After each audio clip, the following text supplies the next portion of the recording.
साहब आंबेडकर, बाबा साहब आंबेडकर। हरियाणा के मुख्यमंत्री श्रीमान नायब सिंह सैनी जी, केंद्रीय मंत्रिमंडल के मेरे साथी श्रीमान मुरलीधर मोहोल जी, हरियाणा सरकार के सभी मंत्रीगण, सांसद और विधायकगण और मेरे प्यारे भाई और बहनों, मारे हरियाणा के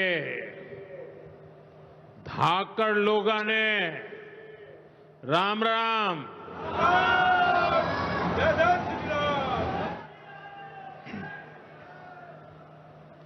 ठाडे जवान, ठाडे खिलाड़ी और ठाडा भाईचारा, यो है हरियाणा की पहचान।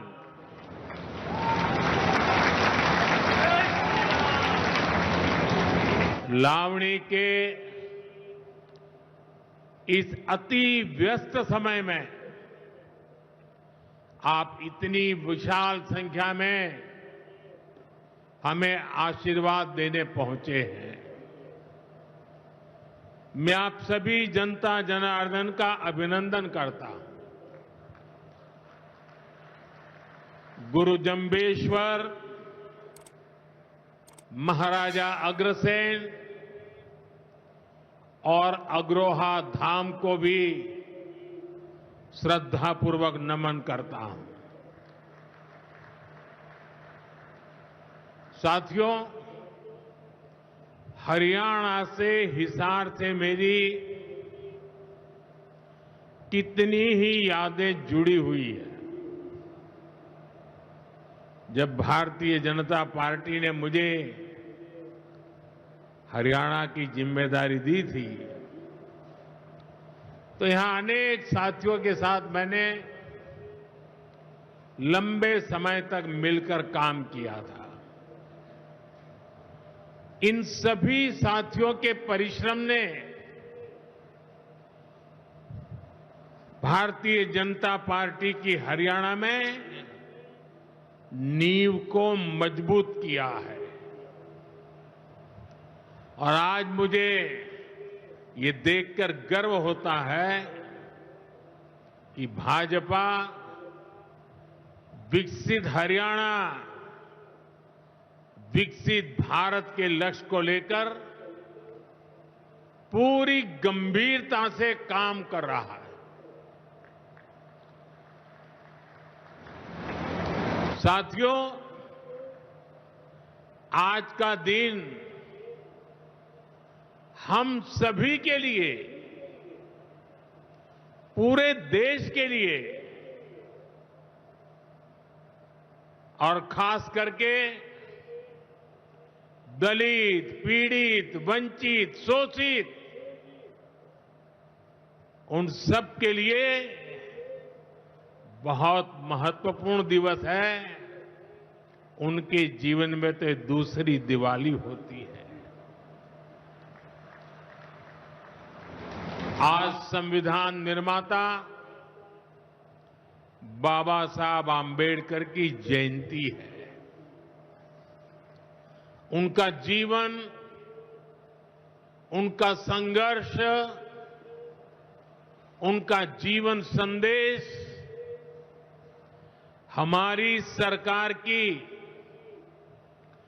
11 साल की यात्रा का प्रेरणा स्तंभ बना है। हर दिन, हर फैसला, हर नीति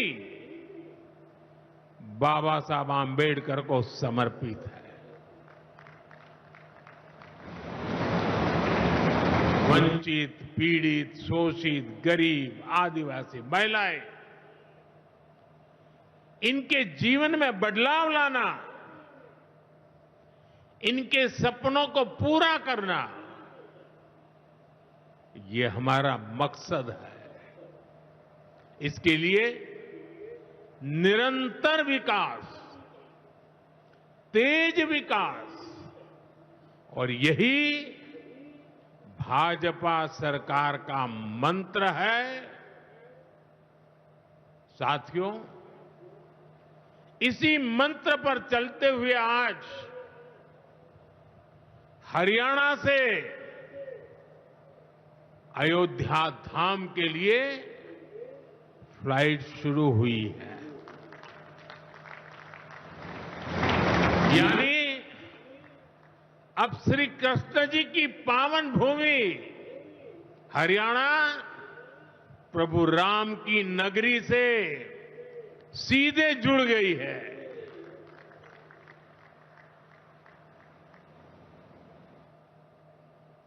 अग्रसेन हवाई अड्डे से वाल्मीकि हवाई अड्डे आज सीधी उड़ान भरी जा रही है।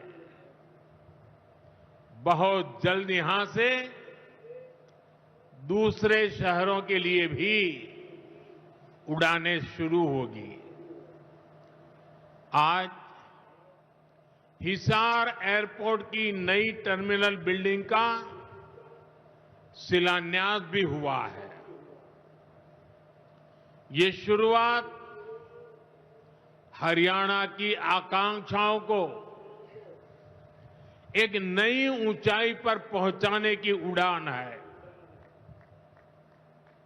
मैं हरियाणा के लोगों को इस नई शुरुआत के लिए ढेर सारी बधाई देता हूं। साथियों, मेरा आपसे वादा रहा है, हवाई चप्पल पहनने वाला भी हवाई जहाज में उड़ेगा।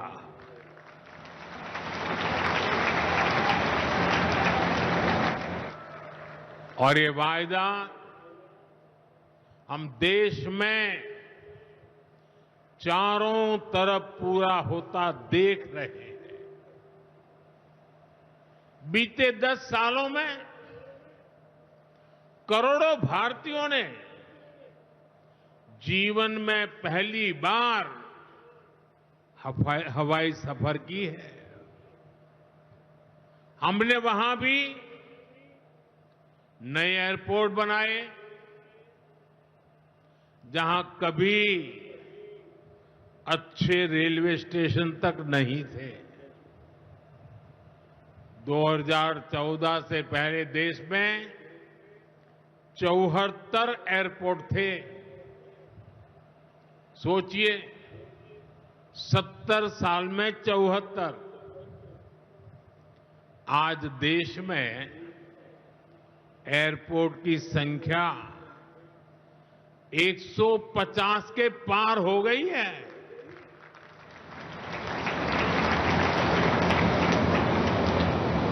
देश के करीब 90 एरोड्रम उड़ान योजना से जुड़ चुके हैं।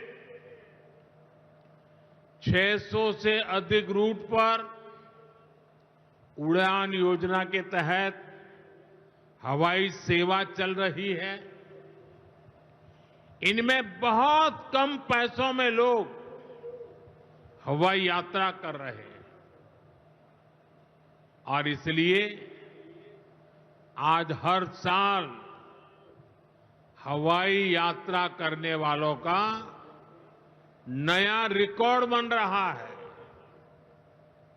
हमारी एयरलाइन कंपनियों ने भी रिकॉर्ड संख्या में 2000 नए जहाजों का, हवाई जहाजों का ऑर्डर दिया है। और जितने नए जहाज आएंगे उतनी ही ज्यादा नौकरियां पायलट के रूप में हो, एयर होस्टेस के रूप में हो, सैकड़ों नई सेवाएं भी होती है। एक जगह हवाई जहाज चलता है तब ग्राउंड स्टाफ होता है, न जाने कितने काम होते हैं। ऐसी अनेक सेवाओं के लिए नौजवानों को रोजगार के अवसर मिलेंगे। इतना ही नहीं, हवाई जहाज के मेंटेनेंस से जुड़ा एक बड़ा सेक्टर भी अनगिनत रोजगार बनाएगा। हिसार का ये एयरपोर्ट भी हरियाणा के नौजवानों के सपनों को नई ऊंचाई देगा।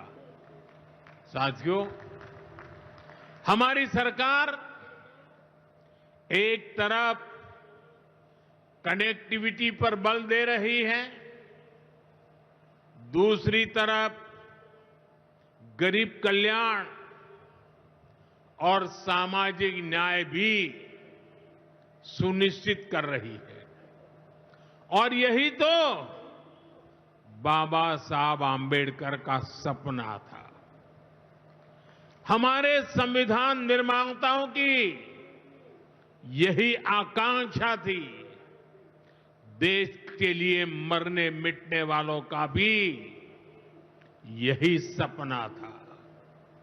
लेकिन हमें ये कभी भूलना नहीं है कि कांग्रेस ने बाबा साहब आंबेडकर के साथ क्या किया। जब तक बाबा साहब जीवित थे, कांग्रेस ने उन्हें अपमानित किया।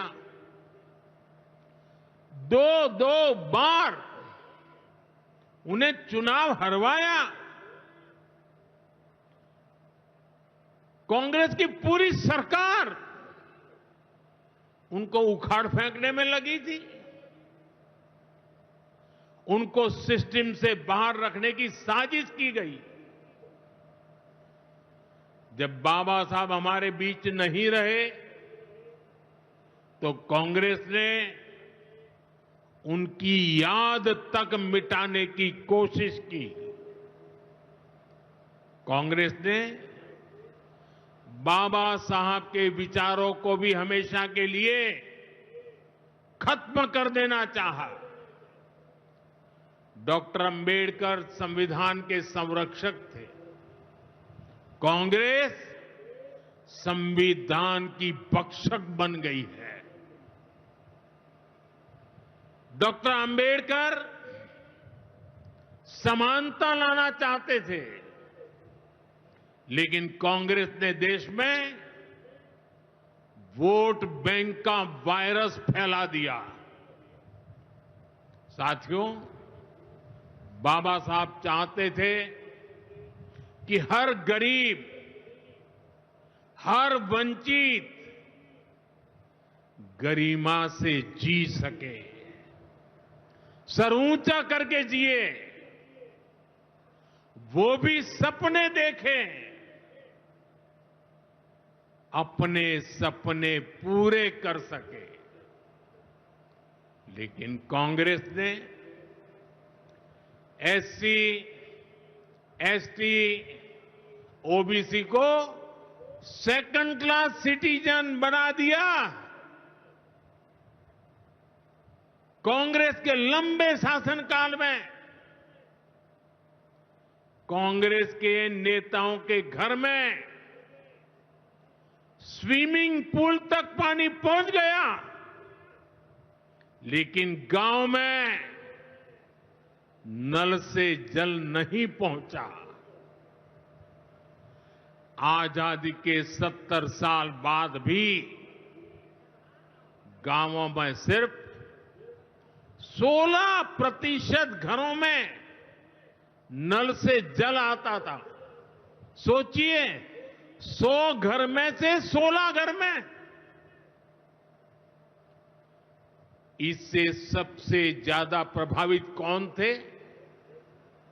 इससे एससी, एसटी, ओबीसी सबसे ज्यादा प्रभावित थे। अरे उनकी इतनी ही चिंता थी, आज जो गली गली में जाके भाषण झाड़ रहे हैं, अरे कम से कम मेरे एससी, एसटी, ओबीसी भाइयों के घर तक अरे पानी तो पहुंचा देते। हमारी सरकार ने 6-7 साल में 12 करोड़ से ज्यादा ग्रामीण घरों में नल कनेक्शन दिए हैं। आज गांव के 80% घरों में, यानी पहले 100 में से 16, आज 100 में से 80 घरों में नल से जल आता है। और बाबा साहब का आशीर्वाद है, हम हर घर तक नल से जल पहुंचाएंगे। शौचालय के अभाव में भी सबसे बुरी स्थिति एससी, एसटी, ओबीसी समाज की ही थी। हमारी सरकार ने 11 करोड़ से ज्यादा शौचालय बनवाकर वंचितों को गरिमा का जीवन दिया है। साथियों, कांग्रेस के जमाने में एससी, एसटी, ओबीसी के लिए बैंक का दरवाजा तक नहीं खुलता था। बीमा, लोन, मदद, ये सारी बातें सब सपना था। लेकिन अब जनधन खातों के सबसे बड़े लाभार्थी मेरे एससी, एसटी, ओबीसी के भाई बहन हैं। हमारे एससी, एसटी, ओबीसी भाई बहन आज गर्व से जेब में से रुपए कार्ड निकाल करके दिखाते हैं। जो अमीरों के जेब में कभी रुपए कार्ड हुआ करते थे, वो रुपए कार्ड आज मेरा गरीब दिखा रहा है। साथियों, कांग्रेस ने हमारे पवित्र संविधान को सत्ता हासिल करने का एक हथियार बना दिया। जब जब कांग्रेस को सत्ता का संकट दिखा, उन्होंने संविधान को कुचल दिया। कांग्रेस ने आपातकाल में संविधान की स्पिरिट को कुचला, ताकि जैसे तैसे सत्ता बनी रहे। संविधान की भावना है कि सबके लिए एक जैसी नागरिक संहिता हो, जिसे मैं कहता हूं सेक्युलर सिविल कोड। लेकिन कांग्रेस ने इसे कभी लागू नहीं किया। उत्तराखंड में भाजपा सरकार आने के बाद सेक्युलर सिविल कोड, समान नागरिकता संहिता, ये लागू हुई। डंकी की चोट पर लागू हुई। और देश का दुर्भाग्य देखिए, संविधान को जेब में लेकर के बैठे हुए लोग, संविधान पर बैठ गए हुए लोग, ये कांग्रेस के लोग उसका भी विरोध कर रहे हैं। साथियों, हमारे संविधान ने एससी, एसटी, ओबीसी के लिए आरक्षण का प्रावधान किया, लेकिन कांग्रेस ने उनको आरक्षण पहुंचा कि नहीं पहुंचा, उनके बच्चों को शिक्षा के लिए सुविधाएं प्रारंभ मिलना शुरू हुआ कि नहीं हुआ, एससी, एसटी, ओबीसी के कोई व्यक्ति अधिकार से वंचित तो नहीं रह गए, उसकी कभी परवाह नहीं की। लेकिन राजनीतिक खेल खेलने के लिए कांग्रेस ने बाबा साहब आंबेडकर ने जो सपना देखा था, सामाजिक न्याय के लिए संविधान में जो व्यवस्था की थी, उसको भी पीठ में छुरा भोंककर उस संविधान के उस प्रावधान को तुष्टीकरण का माध्यम बना दिया। अभी आपने भी समाचारों में सुना होगा, कर्नाटका की कांग्रेस सरकार ने टेंडर में भी अब एससी, एसटी, ओबीसी के अधिकार छीन करके धर्म के आधार पर आरक्षण दे दिया, जबकि संविधान में बाबा साहब आंबेडकर ने साफ साफ शब्दों में चर्चा में कहा था कि संविधान में कतई धर्म के आधार पर आरक्षण की व्यवस्था नहीं की जाएगी। और हमारे संविधान ने धर्म के आधार पर आरक्षण के लिए प्रतिबंध लगाया हुआ है। साथियों, कांग्रेस की तुष्टीकरण की इस नीति का बहुत बड़ा नुकसान मुस्लिम समाज को भी हुआ है। कांग्रेस ने सिर्फ कुछ कट्टरपंथियों को ही खुश किया है, बाकी समाज बेहाल रहा, अशिक्षित रहा, गरीब रहा। कांग्रेस की इस कुनीति का सबसे बड़ा प्रमाण वक्फ कानून है। देश आजाद होने के बाद 2013 तक वक्फ का कानून चलता था, लेकिन चुनाव जीतने के लिए, तुष्टीकरण की राजनीति के लिए, वोट बैंक की राजनीति के लिए 2013 के आखिर में, आखिरी सत्र में कांग्रेस ने इतने सालों तक चल रहे वक्फ के कानून में आनन फानन संशोधन कर दिया ताकि चुनाव में वोट पा सके।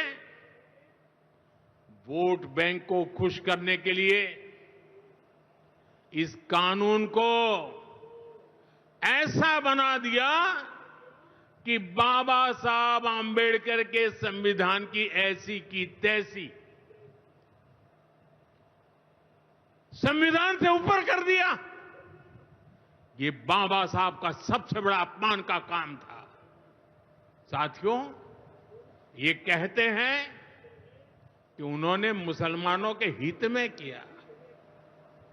मैं जरा ऐसे सभियों से पूछना चाहता हूं, वोट बैंक के भूखे इन राजनेताओं से कहना चाहता हूं, अगर सच्चे अर्थ से आपके दिल में मुसलमानों के लिए थोड़ी भी हमदर्दी है तो कांग्रेस पार्टी अपने पार्टी के अध्यक्ष मुसलमान को बनाए। क्यों नहीं बनाते भाई? संसद में टिकट देते हैं, 50% मुसलमानों को दो, जीत करके आएंगे तो अपनी बात बताएंगे। लेकिन ये नहीं करना है। कांग्रेस में तो कुछ नहीं देना है। देश के नागरिकों के अधिकारों को छीनना और देना, इनकी नीयत किसी का भी भला करने की कभी नहीं रही, मुसलमानों का भला करने की भी नहीं रही। यही कांग्रेस की अच्छी सच्चाई है। साथियों, वक्फ के नाम पर लाखों हेक्टेयर जमीन पूरे देश में है। इस जमीन, इस प्रॉपर्टी से गरीब का, बेसहारा महिलाओं बच्चों का भला होना चाहिए था। और आज ईमानदारी से उसका उपयोग हुआ होता तो मेरे मुसलमान नौजवानों को साइकिल के पंक्चर बना करके जिंदगी नहीं गुजारनी पड़ती। लेकिन इससे मुट्ठी भर भू माफिया का कोई भला हुआ। पसमानदा मुस्लिम इस समाज को कोई फायदा नहीं हुआ। और ये भूमाफिया किसकी जमीन लूट रहे थे? ये दलित की जमीन लूट रहे थे, पिछड़ों की जमीन लूट रहे थे, आदिवासी की जमीन लूट रहे थे, विधवा महिलाओं की संपत्ति लूट रहे थे। सैकड़ों विधवा मुस्लिम महिलाओं ने भारत सरकार को चिट्ठी लिखी, तब जाके कानून की चर्चा आई है। वक्फ कानून में बदलाव के बाद अब ये गरीबों से जो लूटा जा रहा है वो बंद होने वाला है।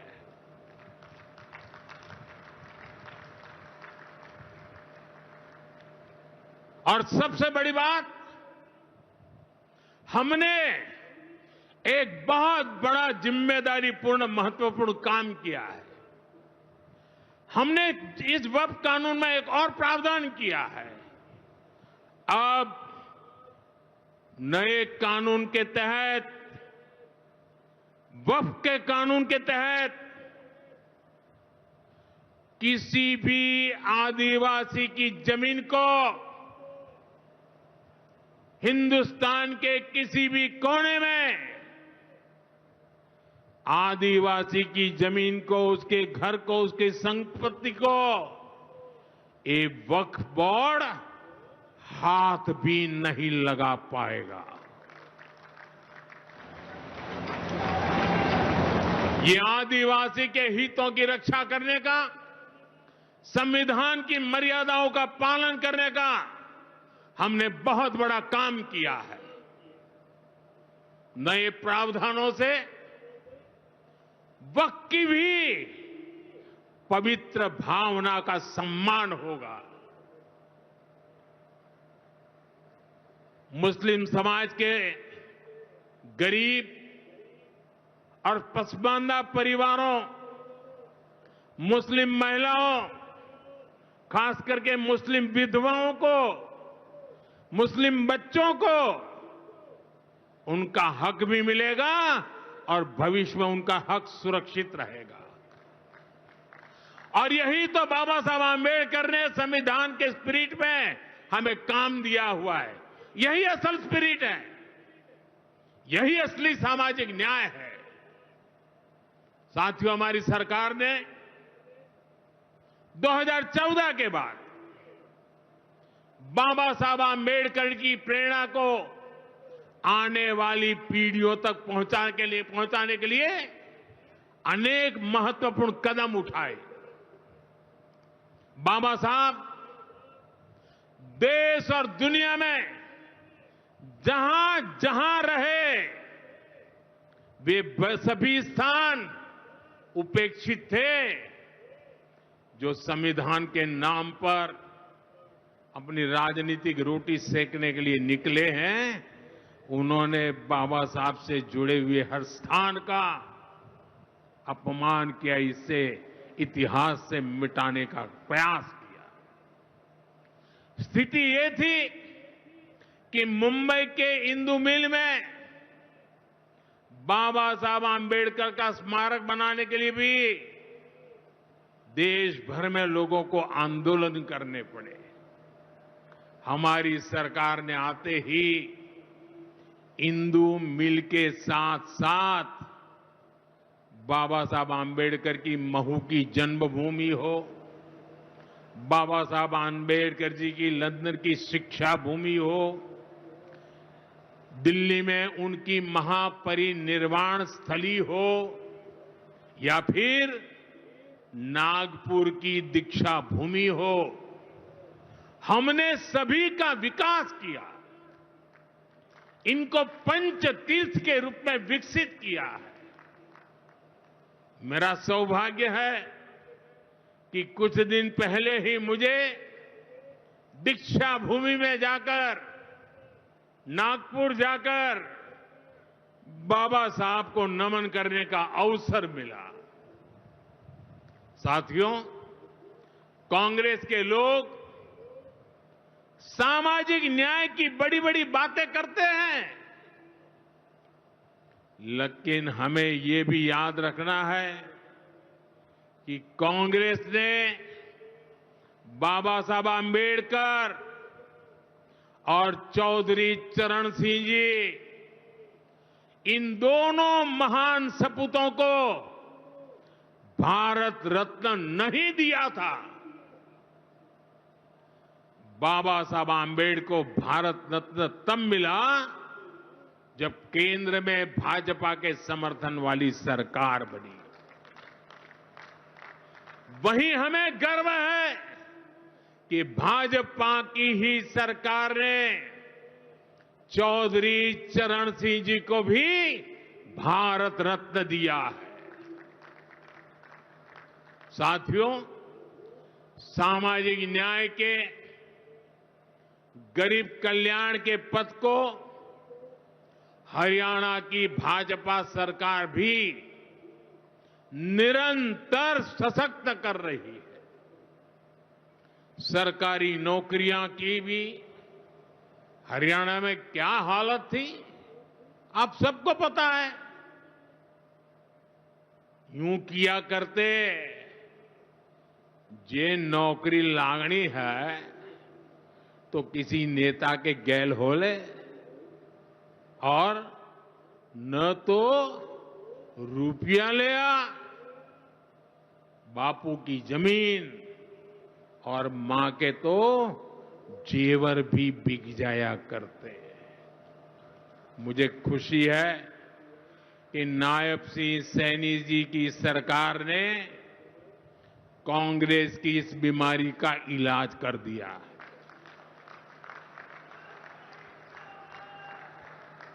बिना खर्ची, बिना पर्ची के नौकरियां देने का जो ट्रैक रिकॉर्ड हरियाणा का है, वो अद्भुत है। और मुझे गर्व है कि मुझे ऐसे साथी मिले हैं, ऐसी साथी सरकार मिली है। यहां के 25,000 नौजवानों को सरकारी नौकरी ना मिले, इसके लिए कांग्रेस ने एड़ी चोटी का जोर लगा दिया था। लेकिन इधर मुख्यमंत्री नायब सैनी जी ने शपथ ली, उधर हजारों युवाओं को नियुक्ति पत्र जारी कर दिए गए। ये है भाजपा का, सरकार का सुशासन। और अच्छा ये है कि नायब सिंह सैनी जी की सरकार आने वाले वर्षों में हजारों नई नौकरियों का रोड मैप बना करके चल रही है। साथियों, हरियाणा वो प्रदेश है जहां बहुत बड़ी संख्या में युवा सेना में जाकर देश की सेवा करते हैं। कांग्रेस ने तो वन रैंक वन पेंशन को लेकर भी दशकों तक धोखा ही दिया। ये हमारी सरकार है जिसने वन रैंक वन पेंशन योजना लागू की। अब तक हरियाणा के पूर्व फौजियों को भी ओआरओपी के वन रैंक वन पेंशन के 13,500 करोड़ रुपए 13,500 करोड़ रुपए दिए जा चुके हैं। आपको याद होगा, इसी योजना पर झूठ बोलते हुए कांग्रेस सरकार ने पूरे देश के फौजियों के लिए सिर्फ 500 करोड़ रुपए का प्रावधान किया था। अब आप सोचिए, अकेले हरियाणा में 13,500 करोड़ और कहां 500 करोड़, कैसी आंख में धूल डालने की प्रवृत्ति थी। कांग्रेस किसी की सगी नहीं है, वो सिर्फ सत्ता की सगी है। वो न दलितों की सगी है, न पिछड़ों की सगी है, न मेरे देश की माता बहन बेटियों की सगी है, और न ही वो मेरे फौजियों की सगी है। साथियों, मुझे पूरा विश्वास है कि हरियाणा विकसित भारत के संकल्प को मजबूती देगा। खेल हो या फिर खेत, हरियाणा की मिट्टी की खुशबू दुनिया भर में महक बिखेरती रहेगी। मुझे हरियाणा के अपने बेटे बेटियों पर बहुत भरोसा है। ये नया एयरपोर्ट, ये नई उड़ान हरियाणा के सपनों को पूरा करने की प्रेरणा बने, और इतनी विशाल संख्या में आप आशीर्वाद देने आए, ये मेरा सौभाग्य है। मैं आपको सर झुका करके नमन करता हूं और अनेक सफलताओं के लिए अनेक अनेक शुभकामनाएं देता हूं, बहुत बहुत बधाई देता हूं। मेरे साथ बोलिए, भारत माता की, भारत माता की, भारत माता की।